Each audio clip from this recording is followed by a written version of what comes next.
자, 오늘 이제 4일에 거쳐서 기독교와 경제에 대해서 좀 배우겠습니다. 그래서 오늘은 경제학의 기본 이해에 대해서 조금 배우고요.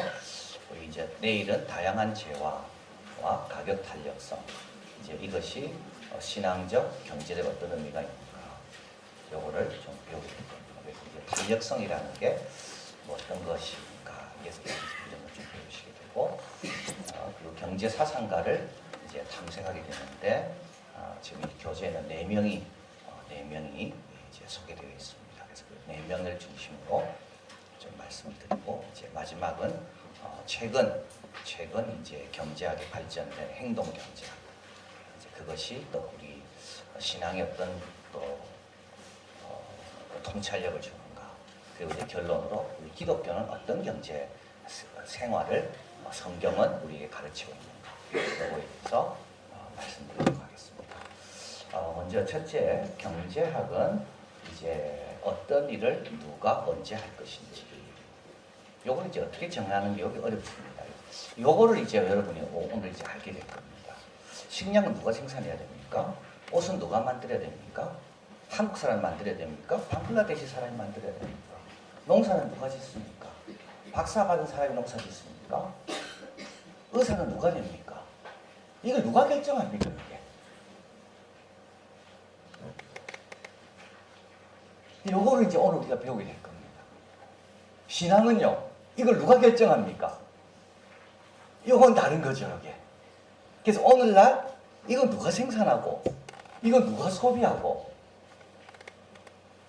얼마만큼 소비하고, 얼마만큼 생산하고, 그걸 누가 결정합니까, 그게? 그걸 오늘 우리가 배우게 됩니다. 사람들이 어떻게 결정을 내리는지 연구하는 것이 이제 경제학입니다. 그러니까 이제 경제적인 관점에서 그들이 어떻게 결정되는 것이 가장 합리적이고 효율적인 것을 도와주는 학문, 그게 이제 경제학입니다. 경제적인 관점에서 선택을 도와주는 것, 경영인이 또는 소비자가 또는 국가가 가장 합리적이고 가장 효율적으로 선택할 수 있도록 그걸 연구하는 학문이 이제 경제학입니다. 이유는 이제 희소하기 때문이죠. 자원이 희소하기 때문에 누구나 다 갖지 못하기 때문에 여러분 어디 가서 식당 가서 밥 먹을 때 애들하고 뭘 시킬 때 몇 개 시킵니까? 여러분 2명 가서 4개 시키는 사람 있습니까? 그런 사람 봤습니다.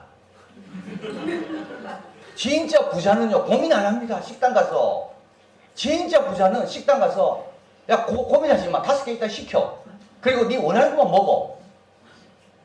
진짜 부자는 그렇습니다. 여러분 한번 식당 가서 2명 가서 싸울 필요도 없고 뭐 반반 이렇게 할 필요도 없고 그냥 네 2개, 네 2개, 내 2개, 8개 시켜버려. 그리고 맛만 보고 나오자. 이런 사람은 고민할 필요가 없어요. 근데 이제 우리가 식당 가서 고민하는 이유는 뭡니까? 돈이 별로 없거든요. 그러니까 가장 요즘 돈 가지고 가장 알차게 먹으려고, 그죠? 예. 그래서 뭐 시킨다 하면 니 뭐 또 시키냐 뭐 너는 항상 비싼 것만 시키냐 뭐 여러분 다 그렇습니다. 우리가 고민하는 게 이 희소성 때문에 고민하는 겁니다. 이게 넉넉하면요, 시간도 마찬가지입니다. 시간도 영원하다면 그렇게 고민할 필요가 없습니다. 시간도 다 제한되어 있고, 그죠? 모든 게 제한되어 있거든요. 그래서 어떻게 됩니까? 그래서 사람들은 어떻게 결정하는 것이 제일 그래도 지혜로운 결정인가? 그래서 물의 경우는 희소하기 때문에 누가 얼마를 가질 건지를 결정해야 되고요. 공기는 아직까지, 그래도 공기도 요즘 사잖아요. 그죠? 뭐 캐나다에 있는 공기를 깡통에 넣어와가지고, 그 이제 미세먼지 때문에 공기도 더 이상 이제는 뭡니까? 이게 모두가 누릴 수 있는 게 안 됐습니다. 이제 공기도 좋은 공기는 희소하게 됐습니다. 이제 희소하게 되면서부터 어떻게 됩니까? 경제적 관점이 들어가게 되는 겁니다. 자, 미시경제학은 이 가계, 기업 이런 걸 마이크로 이코노믹스라 그러고, 거시경제학은 나라 전체, 무역, 실업, 국민의 생활 수준, 생산성 이런 거, 정부 부채 이런 걸 연구하는 것을 거시, 매크로 이코노믹이라고 이야기합니다. 자, 경제학의 기본 원리는 모든 선택에는 대가가, 이게 아주 중요합니다. 모든 선택에는 대가가 있습니다. 경제학을 가리켜서 우울한 학문이라고 이야기합니다. 왜냐하면 둘 다는 못 얻거든요. 경제학자들은 그래서 로널드 레이건 대통령이 이랬습니다. 야, 제발 좀 외국만 경제학자를 좀 데려와라. 왜냐하면 이렇게 하면 된다고만 이야기해요. 근데 항상 경제학자는 이렇게 하면 요거는 안 됩니다. 요거를 하려면 요거는 못합니다. 분배를 하려면 성장은 멈춰야 돼요. 성장하려면 분배는 유리해요. 환경을 따지려면 대가를 지불해야 돼요. 이게 경제학입니다. 그러니까 이걸 이제 빅 트레이드 오프라 그러는데 이제 빅 이게 이제 트레이드 오프죠. 그래서 이게 이제 예일 대학의 오쿤이라는 사람이 이 책을 적었습니다. 그게 뭐냐면 이제 효율성과 평등은 같이 안 간다는 거죠. 평등을 추구하려면 효율성을 버려야 되고 효율성을 추구하려면 평등 이퀄리티를 버려야 돼요. 둘 다는 안 된다는 겁니다. 그래서 한 번은 효율성으로 갑니다. 그러다가 이게 불평등이 심해지잖아요. 그럼 평등으로 옵니다. 그러면 뭡니까? 다시 효율성이 떨어집니다. 그럼 다시 효율성으로 갑니다. 왔다 갔다 하는 겁니다. 둘 다는 못 잡습니다. 둘 다는 못 잡습니다. 그래서 경제학이 우울한 학문이라는 것은 둘 다를 못 잡게 하는 겁니다. 그래서 백인을 만족시키려면 흑인이 실망하는 거고 흑인을 만족시키려면 백인들이 불만스러운 거고 항상 둘은 못 잡습니다. 그래서 효율성과 이퀄리티와 이피시언시 효율성과 평등 이걸 둘 다는 못 잡고 하나를 선택해야 돼요. 그래서 국민들이 한 번은 이렇게 선택합니다. 그러다가 이래 안 되겠다. 우리 사회가 너무 불평등해져. 그래서 그 다음에는 평등을 선택합니다. 근데 전부 못 살아죠. 그래서 그 다음에는 효율성. 그래서 이게 정권들이 나와서 정책을 내놓을 때 어떤 사람은 효율성을 강조하고 어떤 정치인들은 평등을 강조하고 그래서 국민들이 살면서 경험하잖아요. 그러다가 이제 왔다 갔다 하는 거예요. 그래서 한 번 이리 갔다 한 번 둘 다는 못 잡습니다. 이게 경제학이에요. 그래서 경제학은 우울한 학문입니다. 하나를 선택하려면 하나는 포기해야 되고 모든 선택에는 대가가 있다. 자, 그 다음에 경제 선택의 가치는 그것을 얻기 위해 포기한 이걸 기회비용이라고 그러는데 아주 이게 중요하죠. 기회비용. 그래서 여러분 기회비용. 기회비용이라는 것은 뭘 얻기 위해서 포기한 거, 포기한 그것이 비용입니다. 자, 그래서 제가 이제 오늘 여러분이 이게 옷 싸게 살라고 따라가지고 파주 가가지고 옷을 샀어요. 싸게 샀어요. 그런데 실제로 기름값하고 시간하고 알아보고 다 치면 싸게 삽니다. 그게 기회비용. 오늘 내가 내 옷값 싸게 산 거는 비용이지만 실제로 그 싸게 살려고 탐에 인터넷 서치하고 누구한테 물어보고 그것 때문에 고민하고 가고 오고 그게 다 뭐라고요? 그게 사랑하는 여성 성도님들 제발 싼 것 쫓아다니지 마시고 그거 하면서 내가 얼마나 많은 기회비용을 내가 지불했는가를 생각하시고 그래서 이제 경제학을 배우고부터는 비용을 그냥 비용이라 생각하지 말고 기회비용을 생각하셔야 돼요. 이게 아주 중요한 겁니다. 그래서 이제 제가 적어드렸잖아요. 피자 가게를 열었어요. 매출 500만 원 아주 좋죠. 한 달 비용 300만 원. 그러면 이제 비용에서 이제 뭡니까? 매출을 빼니까 200만 원. 주인이 좋아할 겁니다. 그러나 이건 회계상의 이윤이 200만 원이라면 경제학상은 다릅니다. 왜냐하면 이 사람은 딴 데 일하면 300만 원 벌 사람이거든요. 그러니까 실제로 이 사람은 얼마나 100만 원 손해본 겁니다. 이게 기회비용입니다. 그러니까 여러분의 가치는요. 우리의 가치는 누군가 나를 위해 희생한 것이 나의 가치입니다. 우리 예수 믿는 사람들의 가치는 우리를 위해 독생자가 희생됐기 때문에 우리가 그렇게 가치는 이게 기회비용입니다. 그러니까 누군가 포기했다. 자, 그리고 이제 이게 또 3번이 아주 중요합니다. 이 합리적인 판단은 한계적으로 이루어집니다. 사람은 뭘 결정할 때 무에서 시작하지 않습니다. 이미 누리고 있는 것과 차이가 얼마인지를 보며 결정합니다. 요게 함정입니다. 그래서요, 이 캐치업 이펙트라 그러는데 처음에는 공부 잘 못하는 애들이 굉장히 하기 쉬워요. 처음에는 워낙 안 했기 때문에 그래서 이렇게 착착 올라갑니다. 이렇게 그래프를 보면 처음에 공부 조금만 하면 탁 올라가요. 그러나 점점 올라가서는 이렇게 됩니다. 이게 뭐냐 하면 우사인 볼트가 처음에 뛸 때는 기록을 내기 쉽죠. 그러나 최고로 잘 될 때는 그 0.01초로 올리기가 너무 어려운 겁니다. 이게 뭐냐면 이게 한계입니다. 그래서 우리의 모든 소비는 잘 보세요. 자, 여기서는요, 다 감사야. 감사. 근데 여기서부터는요, 이게 쉽습니까? 어렵거든. 제가 설교를 잘하니까 어렵다고요. 근데 여러분이 감사가 없는 거예요. 사실 여기서 여기까지 올라온 것만 해도 감사해야 되는 거야. 진짜 그렇다니까? 여러분 남편에 대해서, 배우자에 대해서 이까지 우리 남편 변했다. 우리 남편 예수 믿으면 달라졌다. 얼마나 좋아요. 그러다가 이제 조금 지나면 익숙해지거든. 여기서. 비교를 어떻게 하냐면 처음엔 여기서 이걸 비교합니다. 그러다가 이제 여기서 이걸 비교합니다. 여러분 얼마나 인정받기 어렵겠어요. 집에서. 이 변화는 우사인 볼트 생각하시면 됩니다. 우사인 볼트가 못 뛰다가 잘 뛰면 참 칭찬합니다. 근데 잘 뛰는데 더 잘 뛰게 하는 거거든요. 근데 우리의 모든 사실은 소비는 요 한계적, 요 차이를 위해서. 근데 요 차이에 넘으시다. 그래서 여러분 그 매니아들이죠, 매니아들. 매니아들은 0.01 때문에 돈을 막 투자합니다. 그래서 매니아들은 그 0.01 때문에 막 그 앰프 선도 바꾸고 막 바꾸는 거잖아.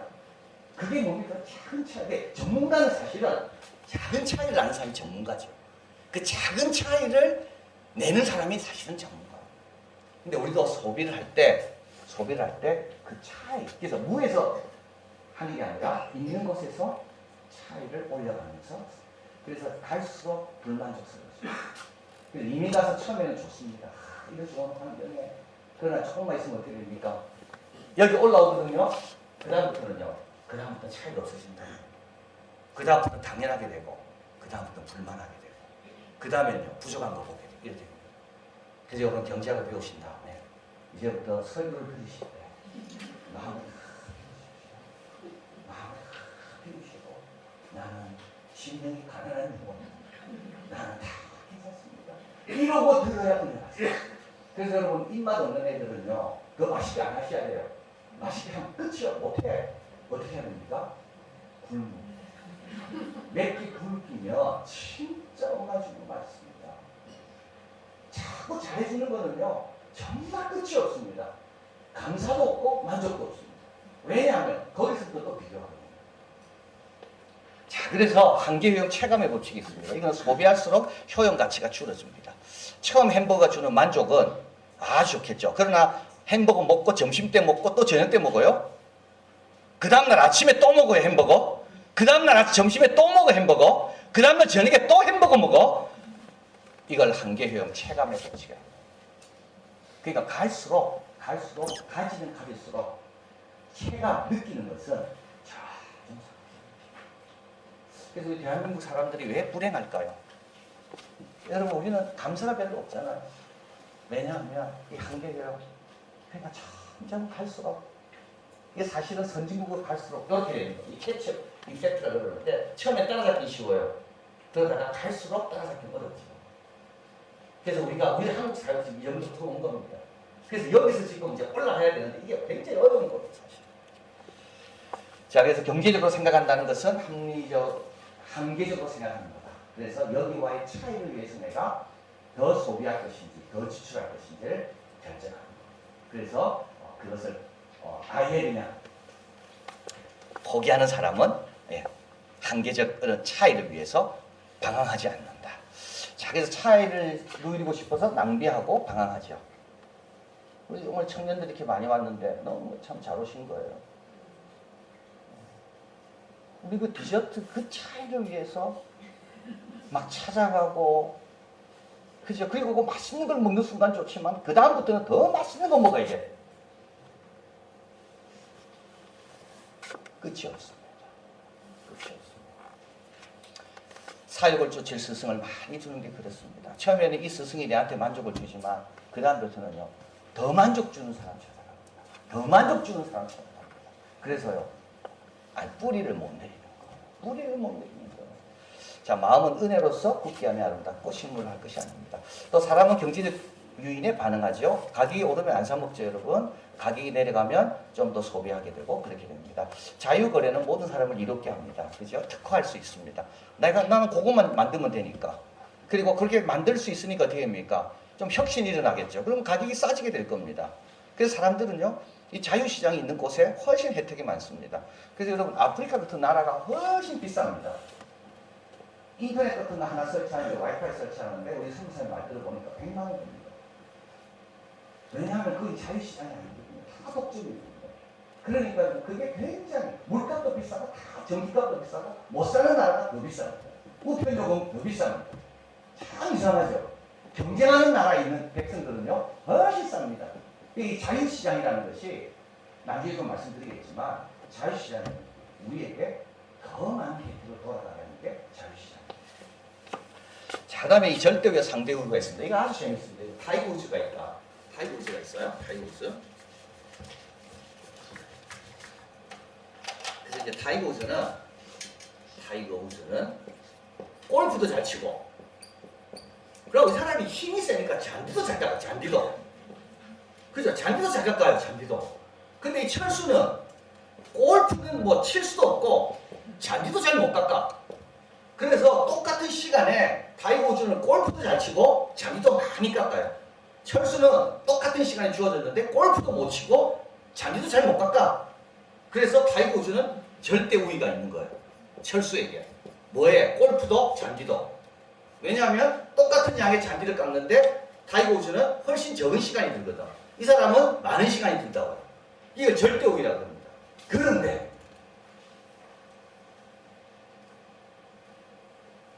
상대 우위가 있어요. 상대 우위. 이거는 뭐냐면 타이거 우즈가 골프를 치기 위해서 포기하는 게 잔디 깎는 거죠. 철수는 골프를 치기 위해서 포기하는 게 잔디 깎는 겁니다. 반대로 타이거 우즈가 잔디를 깎는다면 뭘 포기해야 됩니까? 타이거 우즈는 골프를 포기해야 됩니다. 잔디 한 시간 만 원 벌라고 골프 수백만 원을 포기하는 거예요. 그래서 이거는 기회비용이 훨씬 비싸요. 골프 잔디의 기회비용은. 그런데 철수는 골프를 아예 못 쳐. 그러니까 잔디 깎는데 기회비용이 듭니까? 안 듭니까? 안 돼. 기회비용이 작게 드는 거죠. 훨씬 철수는 잔디 깎는데 기회비용이 타이거 우즈가 잔디 깎는데 기회비용보다 작게 들죠. 그래서 누가 유리하다고요? 잔디 깎는 것은 철수가 유리한 겁니다. 그러니까 타이거 우즈가 아무리 둘 다 잘해도 타이거 우즈가 나는 잔디도 깎고 골프도 치고 다 잘한다 이러면 어떻게 됩니까? 타이거 우즈는 지금 많은 걸 못 치는 거예요. 그 잔디 깎는 건 좀 부족해서 누구한테 맡겨야 됩니까? 철수한테. 여기에 뭐가 오니까 교육이 트레이드라는 게 무역이 와요. 우리 대한민국이 다 잘하지만 그러나 더 잘하는 걸 위해서 딴 거는 무역으로 가져가야 돼요. 이게 절대 우위와 상대 우위. 비행기 조종사가 비행기도 잘 좀 모르고 서빙도 잘해요. 사람은 서빙도 그래서 저처럼 제일 잘하는 서빙도 잘하는 몸이 배웠어. 이 사람은 뭘 해야 됩니까? 조선하는 게 맞습니다. 이 사람은 서빙할 때 뭘 포기해야 됩니까? 조선하는 거.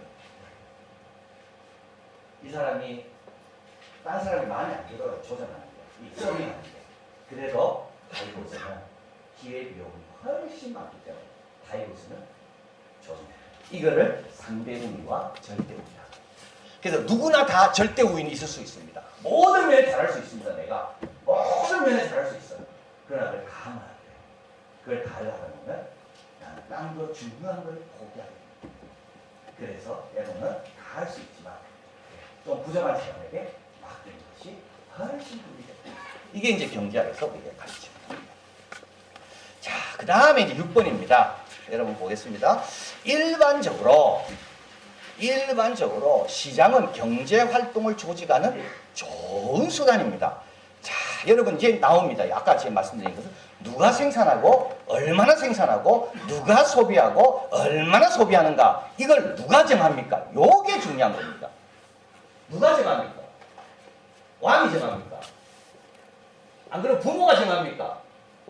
안 그러면 스스로 정합니까? 옛날에는 왕이 정했습니다. 공산국가에는 다 공산당이 정하는 대로 그만큼만 생산해요. 이 정도 가격만 받아요. 공산국가가 망한 이유가 있습니다. 공산국가가 망한 이유는 이 가격이 굉장히 중요한데 가격은 뭐냐? 가격은 인포메이션 정보입니다. 누구에게? 소비자에게, 생산자에게.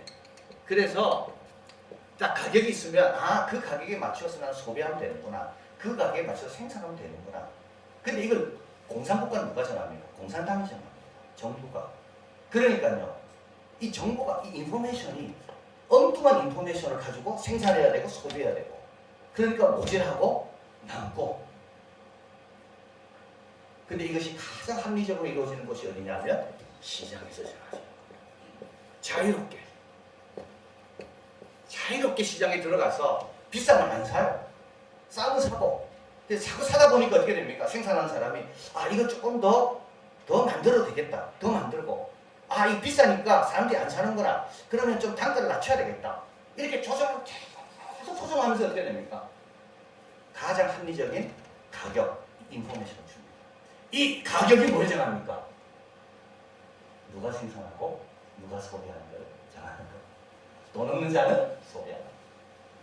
내 월급이 작은 사람은 소비 안 하면 됩니다.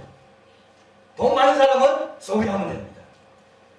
옛날에 의사들은 뭐였나요? 의사들은 노예들이었습니다. 의사들은 노예였습니다.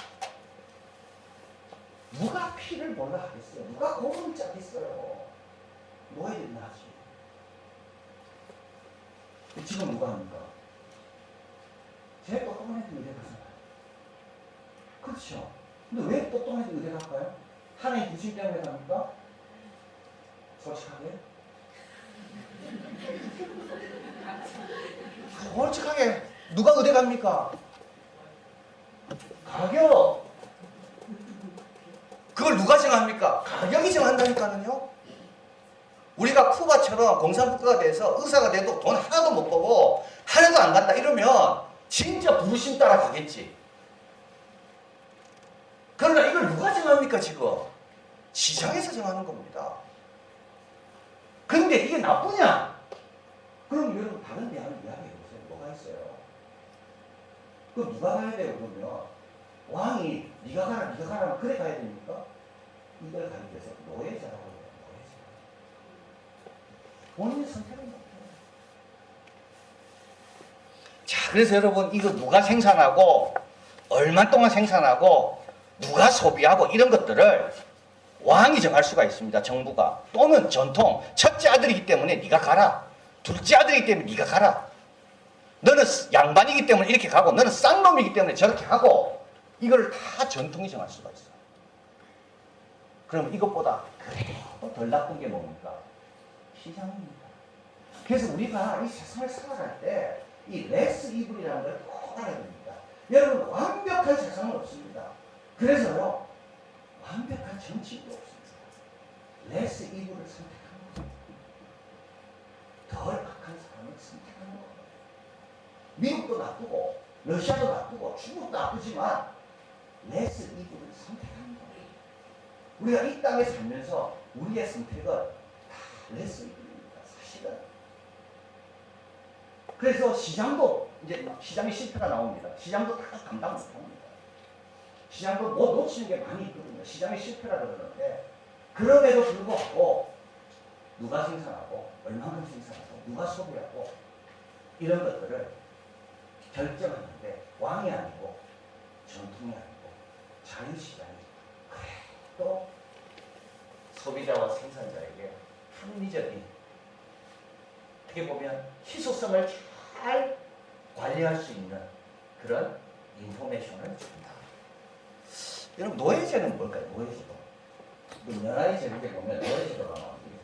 연합은 이번에 중국을 시작했지만 나중에 영국 방직공장이 만들어지고 미국에 노예제도가 생기면서 아프리카 사람들은 몇백만 가져가잖아요. 그러면서 거기에서 이제 연합을 만들죠. 남북전쟁이 끝나면서부터 노예 개방이 되면서 노예 시장의 판도가 완전히 바뀌게 돼요. 미국이 안 됩니다. 노예 시장, 노예가 어떻게 됩니까? 노예제도는요. 한마디로 말하면 이겁니다. 가격과 생산을 맞추는 겁니다. 제일 쉽습니다. 가격, 생산, 맞추기가 제일 쉬운 게 노예제도. 그렇죠. 가격, 싼 가격이고 왜냐하면 노예들이니까. 생산, 노예들이니까. 아침부터 밤늦게까지 불러내거든요. 이게 무엇이에요? 노예제도는 딴 게 아닙니다. 생산과 가격을 맞추기 위하여 어떤 자유적인 어떤 시장에서의 결정이 아니라 자발적인 선택이 아니라 어떻게 강압에 의해서 가격과 생산을 맞추는 게 이게 뭐지? 자, 그래서 우리가 여러분 우리가 살아가면서 이제 기독교는 절대 유토피아가 아닙니다. 하나님 나라는 유토피아가 아닙니다. 하나님 나라는 시간이 많이 걸립니다. 하나님 나라는 많이 참아야 되고요. 많이 기다려야 되고요. 그 사람이 인격적으로 변화될 때까지 참아줘야 되고 견뎌줘야 되고 이게 하나님 나라의 원리. 유토피아는요. 한 번에 해결합니다. 이런 거. 가격과 생산을 한 번에 탁 맞춰버려요. 참 쉬운 것 같죠?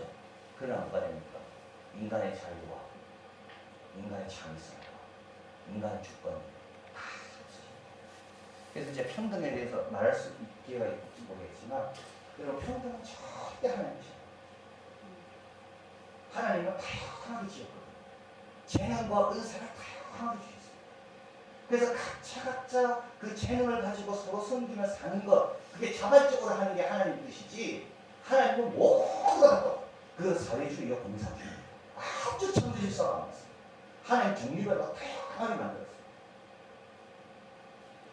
그래서 그 평등에 대한 그 소설을 보면 똑같아요.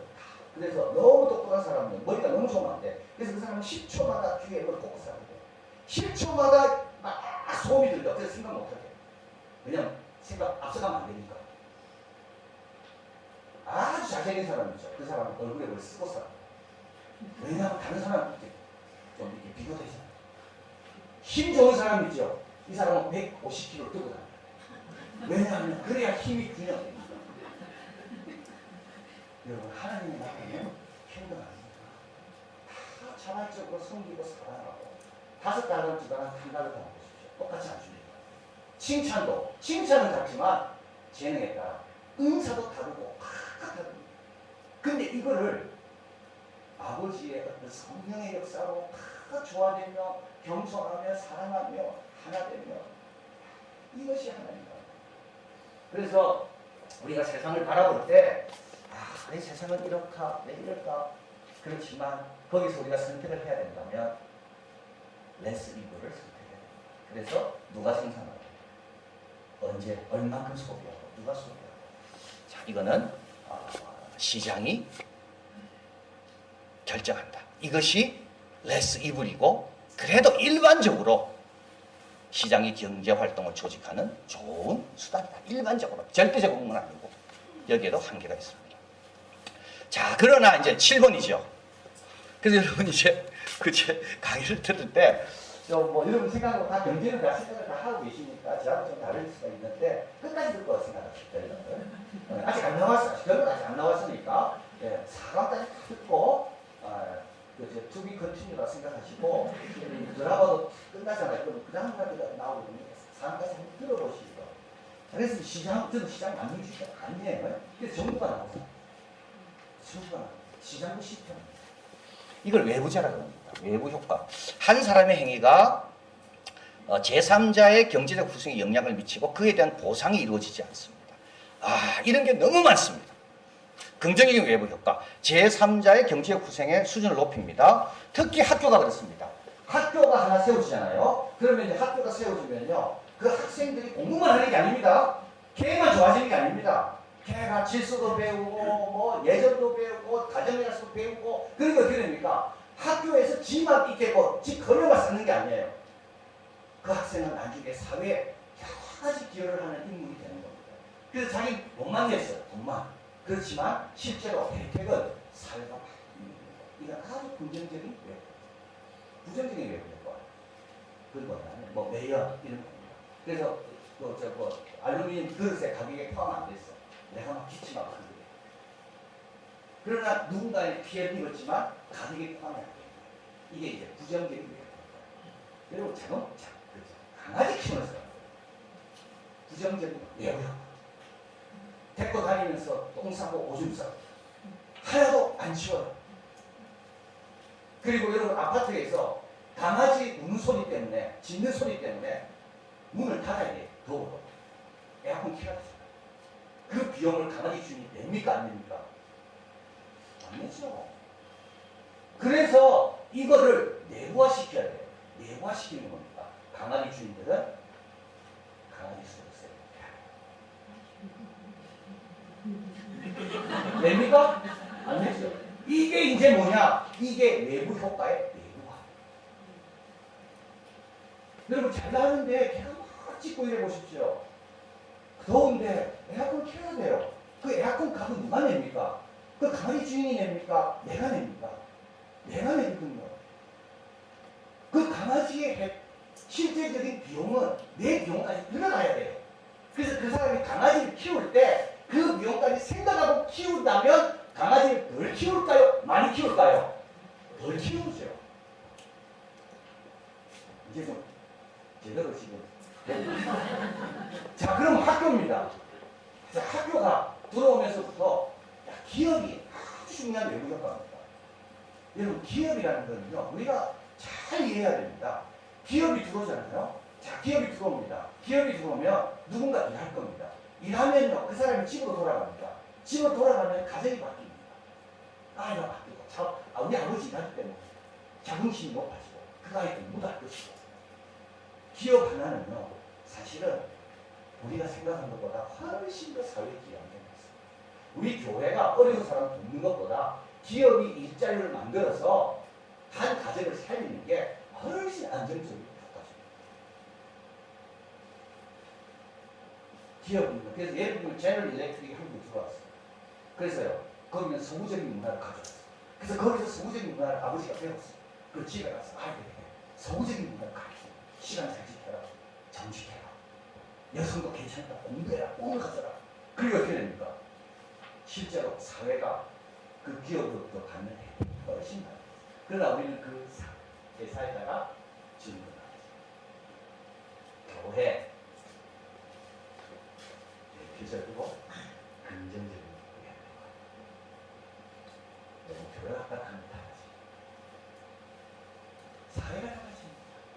교회에서 뭐라도 가르치잖아요. 교회에서 뭐라도 듣거든요. 그리고 사회로 갑니다. 그러니까요, 사회는 교회가 많아져요. 그래서 사회가요, 우리에게 뭘 해줍니까? 연말 정산을 해줍니다. 네? 여러분, 연말 정산 그냥 해주는 게 아닙니다. 이게 우리 국가에게 굉장히 큰, 우리는 사실은 그런 혜택을 밝혀서 이거는 보조금을 지급합니다. 왜냐하면 더 하라고. 왜냐하면 교회가 긍정적인 효과가 많기 때문에 더 하라고 우리에게 보조금을 지불해줍니다. 이게 뭐냐면 긍정적인 효과. 이거 누가 한다고요? 시장이 못하죠. 이거는 정부가. 시장에서는 이런 걸 거래하지 않습니다. 자, 나 이야기하겠는데 다음에. 자, 그 다음에 이제 8번이 너무 중요한 겁니다. 한 나라의 생활 수준은 그 나라의 생산량에 달려 있습니다. 자, 생산성이 높다는 말은 뭡니까? 투입단 양에 비해 산출물이 많은 겁니다. 그래서 여러분 잘 사게 됩니다.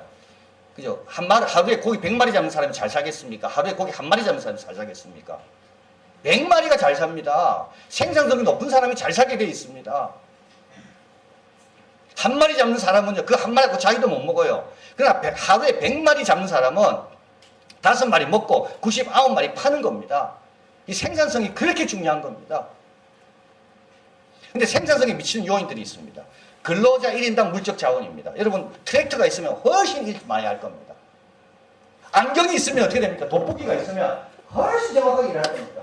그래서 이 돋보기가요, 안경이요, 이 장인들의 이 수명을 확 배로 늘린 겁니다. 내가 아무리 일 잘해도 옛날에는 돋보기 없었기 때문에 못한다고요. 그런데 돋보기 오는 바람에 세밀한 걸 하는 사람이 계속, 이게 돋보기가 굉장히 중요합니다. 그러니까 돋보기가 있는가 없는가 완전 차이 나는데, 생산성에. 제가 뭐 이럴 때 틀리고 이런 거 있잖아요. 우리 아버지가 그랬거든요. 근데 제가 벌써 큰 나이가 됐어요. 그러니까 돋보기를 끼면 실수하지 않습니다. 그러니까 여러분, 생산성 향상에는 이런 물적 자원, 이런 것들이 중요합니다. 근로자의 물적 자원, 그 다음에 근로자의 인적 자원입니다. 그러니까 물적 자원뿐만 아니라 인적 자원, 교육을 1년 받으면 평균적으로 월급이 10% 상승합니다.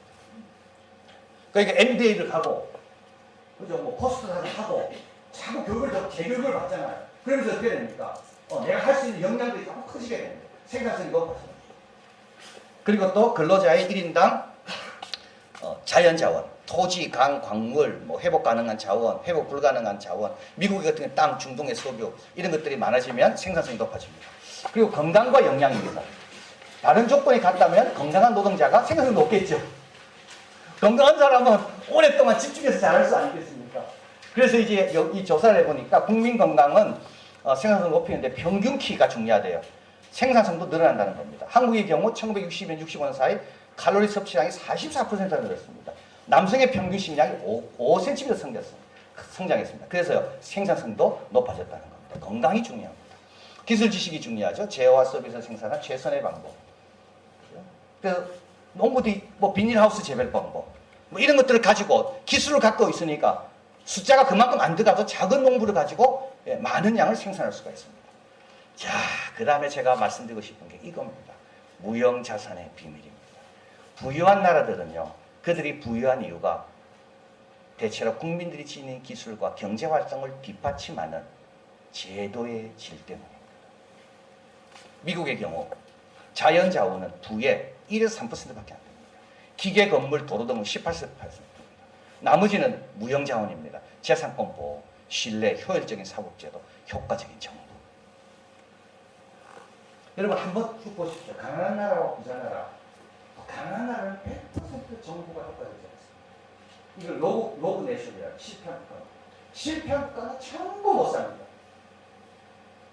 잘 사는 나라 한번 보십시오. 아주 정부가 안 돼 있습니다.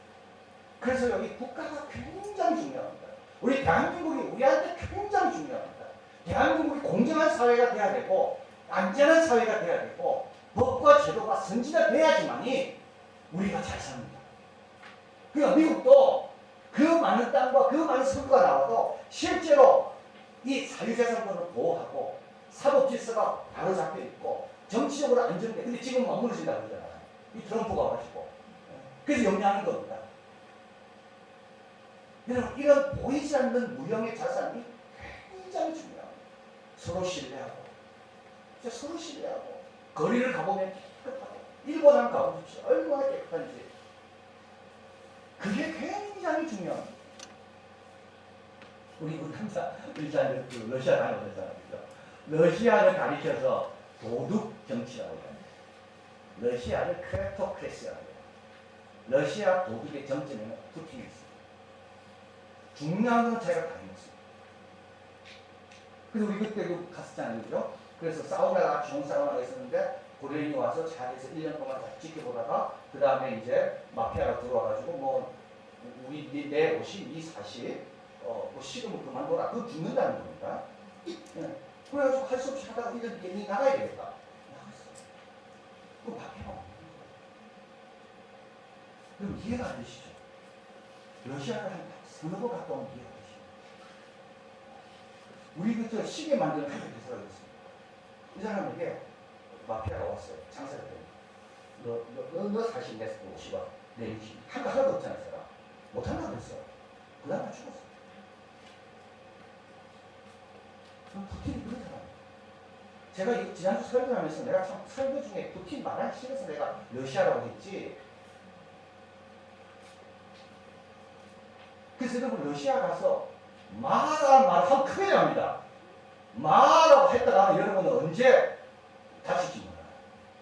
러시아 그런 나라. 그래서요. 러시아에 똑똑한 사람들이 러시아에 살았어요. 영국에 가 있고. 러시아는 지금 석유값 때문에 그 경제를 유지하고 있지만 러시아는 오죽진치. 그래서요. 혁신이 일어났어요. 그래서 우리 집사님 한 분이 러시아에 투자 안 한다고 그러잖아요. 일본 회사가 투자를 안 해요, 러시아에. 왜냐하면 투명하지 않고 깨끗하지 않으니까. 근데 러시아는 굉장히 물가가 비싸고 다 어렵습니다. 근데 러시아 국민성이 훌륭해요. 이분들이 인내를 잘해요. 근데 그걸 다 참아내는 거예요. 우리나라는 왜 지금 여러분, 대한민국에, 그러니까 우리가 외부 효과, 우리 예수 믿는 사람들이 더 정직하고 공정하네. 그래서 제가 지난 수요일날 화요일 세미나에 갔었는데 밤에 거기서 그러더라고. 우리가 근대화를 이루었고 민주화를 이루었고 이제 지금 우리의 과제는 공정한 사회. 우리 대한민국이 우리가 이제 가야 될 사회가 공정한 사회가 됐습니다. 사법, 재판, 여러분 독재자들이 무너뜨리는 게 재판으로. 그래서 우리 사회가 아주 안정적이 되도록 필요해요. 자, 그래서 제가 적어드렸죠. 국가는 왜 실패하는가? MIT 경제학 교수 데드린 에슬로우하고 하버드 정치학 교수 제임스 로빈슨이 이야기했습니다. 현재 불평등은 지난 200년 동안 일어난 일입니다. 최근에 일어난 겁니다. 그전에는 그렇지 않았습니다. 다 비슷했습니다. 다 못 살았습니다. 그런데 200년 동안 일어난 겁니다. 부유한 나라는 지난 300년간 특정 시점에서 포용적 제도를 발전시킨 덕분입니다. 강력한 중앙정부, 딱 두 가지입니다. 두 가지. 각 집단 간의 이해관계를 권위적으로 조정했습니다. 이게 중요한 정부의 역할입니다. 그러니까 이해관계가 너무나도 많거든요. 그거를 권위적으로 조정할 수 있는 정부, 그건 뭡니까? 국민이 뽑고 신뢰하는 정부. 그 정부가 있고, 또 한 가지는 포용적인 경제제도입니다. 이거는 사유재산을 보호합니다. 그러니까 여러분, 마피아가 가져간다는 말은 사유재산을 보호 안 받는다는 거거든요. 그럼 누가 투자하겠습니까? 그렇게 누가 노력하겠습니까?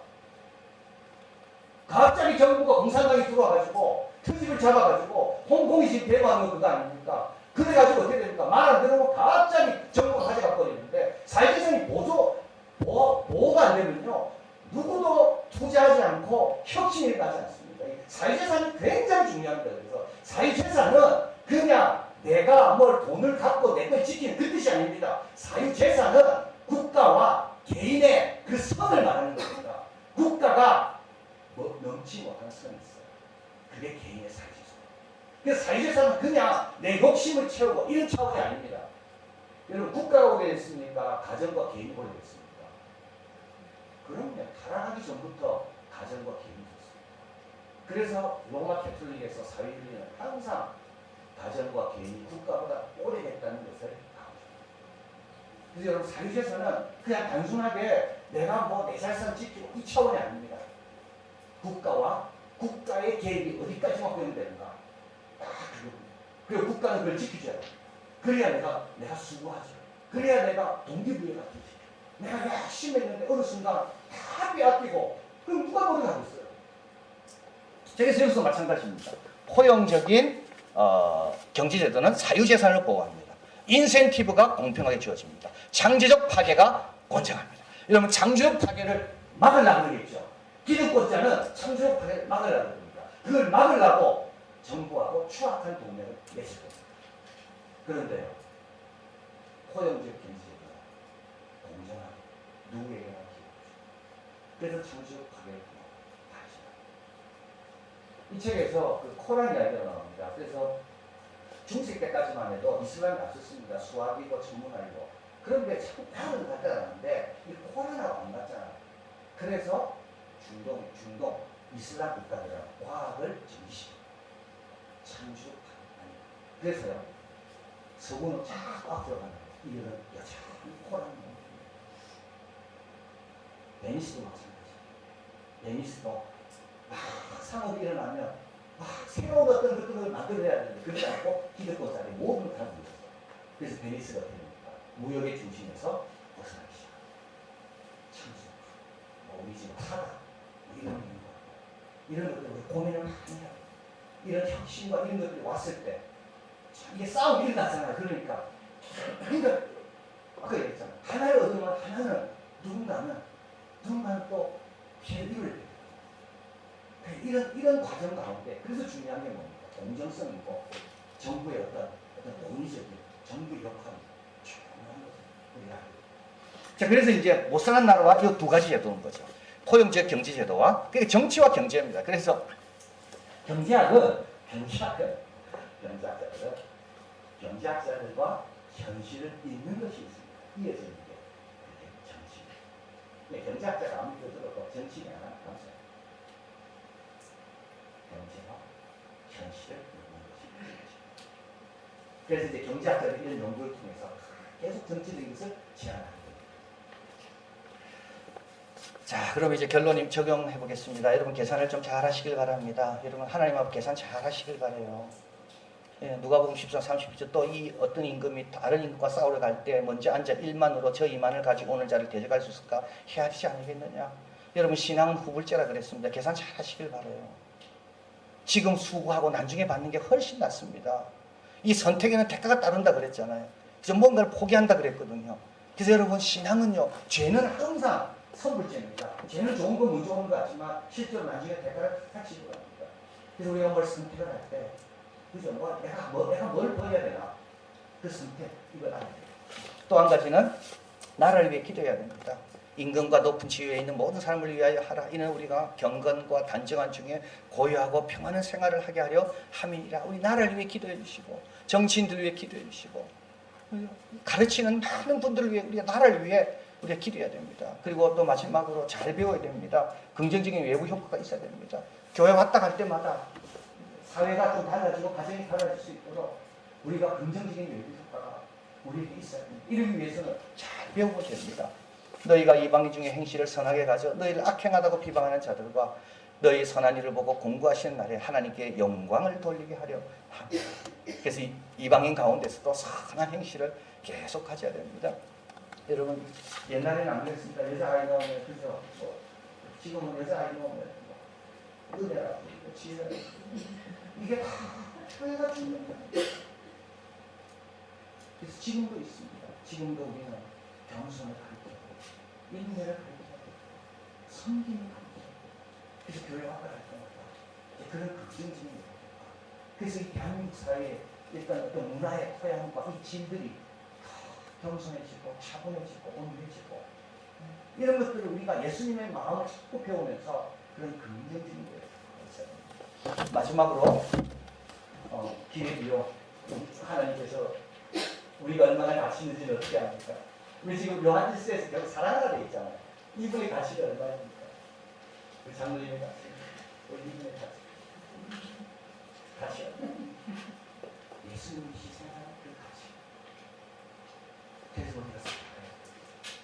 그래서 귀하게 되는 지극히 작은 자도 귀한 이유는 여러분 이게 혁명 아니겠습니까?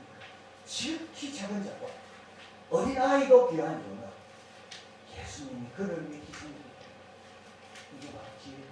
사람을 볼 때 그냥 보지 마시고 이 사람을 위해 하나님이 독생자를 보내셨다는 그렇게 바랍니다. 그러면 작은 자에게도 소중하게 귀합니다. 질문은 안 하겠습니다. 기도하고 가겠습니다. 하나님 감사합니다. 오늘도 또 이 저녁 시간 성도님께 왔습니다. 뭘 하나 선택하면 하나 뽑아드립니다. 둘 다 할 수는 없습니다. 주님께서 우리 다 주신 선택의 권리가 있습니다. 먼저 그 나라와 그 일을 구하겠습니다. 오늘도 말씀 잘 듣고 돌아가는 한분하고 교회 왔다 갈 때마다 우리가 주위 사람에게 뭔가 아름답고 귀하고 덕이 되게 하시고 특별히 우리 대한민국 하나님 축복하여 주시사 지금까지도 참 좋은 제도 하나하나 만들어가며 이렇게 수정해가며 이렇게 참 복을 누리고 있는데 계속적으로 주님이 원하시면 그 사명 감당하게 하다 복된 나라 다 되게 도와 주시옵소서. 하나님 저희들도 좀 겸손하게 하시고 나아지게 하시고 우리가 처음에 어땠는지 잊지 않게 도와주시고 그리고 자꾸 차이만 구하는 사람이라 오히려 주님 주신 그 은혜와 사랑을 기억하며 날 마음이 심령이 가난한 자가 되어 범사에 감사하며 그저 주님 앞에 충성하고 헌신하는 우리들이 다 되게 도와 주시옵소서. 모든 말씀 예수 그리스도 이름으로 기도하옵나이다. 아멘.